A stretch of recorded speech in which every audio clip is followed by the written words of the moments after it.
যাক, আলহামদুলিল্লাহ। গতকালকে একটা নিউজ দেখেছি, সেটা হচ্ছে ঢাকার যে মেন সড়কগুলো আছে, এই মেন সড়কগুলোতে অটোরিকশার উপরে সরকার হচ্ছে নিষেধাজ্ঞা আরোপ করতে যাচ্ছে।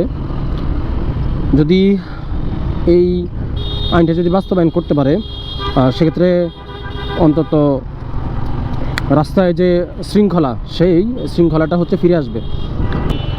ঢাকার যে মেন রোডগুলো আছে, এই মেন রোডগুলোতে হচ্ছে জ্যামের প্রধান কারণই এখন আপনার অটোরিকশা।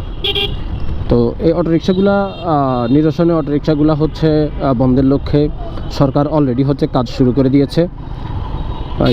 এই দিকে হচ্ছে ধরতেছে মোটামুটি। কালকে যেটা শুনলাম যে এই অটোরিকশাগুলা যেন মেন রোডে যেন না উঠতে পারে, সেটার জন্য প্রজ্ঞাপনও জারি করতে পারে সরকার।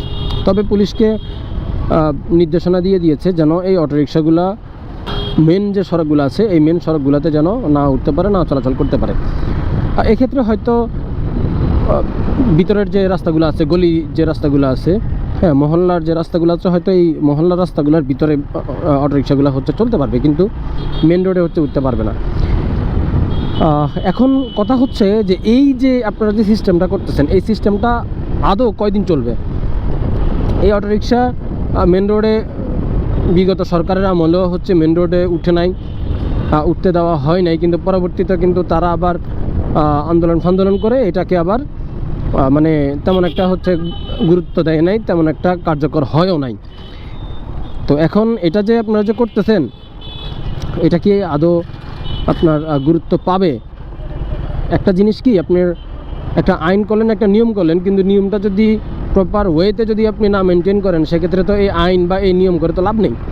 তো আপনি একটা নিয়ম করলে, একটা আইন করলে, সেটা বাস্তবায়নটাও কিন্তু করতে হবে, সেটা অবশ্যই দায়িত্ব নিয়ে। সরকার যদি এই কাজটা যদি করতে পারে, সেক্ষেত্রে কিন্তু মোটামুটি বলা চলে যে 50% হচ্ছে রাস্তায় যে জ্যাম বা রাস্তার যে অনিয়ম, বিশেষ করে ঢাকা সিটির ভিতরে এই অনিয়ম আর থাকবে না। হ্যাঁ, 50% কমে যাবে ভাই। এই গাড়িগুলা হুটহাট করে হচ্ছে আপনার লেন পরিবর্তন করবে, ওভার স্পিডিং করবে, প্রাইভেট কারের সাথে লাগিয়ে দেবে, বাসের সাথে লাগিয়ে দেবে, হুন্ডার সাথে, তো এটা তো কোনো কথাই নাই। বাইকারদের তারা তো কোনো মানে মানুষের কাতারে মনে হয় রাখে না।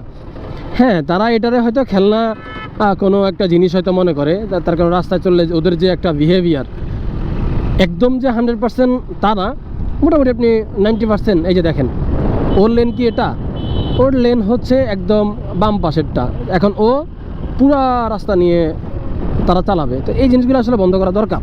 আসলে এই রিক্সাগুলো আমরা আমাদের বিদ্যুৎ নিয়ে আমরা এত চিন্তিত, আমাদের পরিবেশ নিয়ে আমরা এত চিন্তিত, এগুলো নিয়ে তো চিন্তা করা উচিত ছিল আরও আপনার 3 বছর 4 বছর আগে। তার কারণ যখনই এই জিনিসটা বাজারে আসতেছে, তখন হচ্ছে আপনাদের চিন্তা করা উচিত যে এটা ভবিষ্যতে 5 বছর 10 বছর পরে গিয়ে এটার রেজাল্টটা কি আসবে।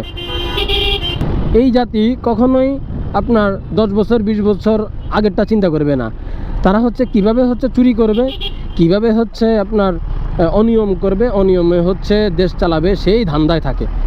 বিশেষ করে আমাদের যে ইগুলো আছে, যারা হচ্ছে সরকারের হয়ে আমলা যারা কাজ করে, তাদের ক্ষেত্রে এই যে দেখেন একটা রাস্তা, হ্যাঁ, আপনি আজকে হচ্ছে খোরাখুরি করে একটা কাজ করছেন, ঠিক 1 মাস পরে এই রাস্তাটাই আবার হচ্ছে কাটবে। তো এগুলো হচ্ছে অপরিকল্পিত যে শহর, এটা হচ্ছে তারই প্রমাণ।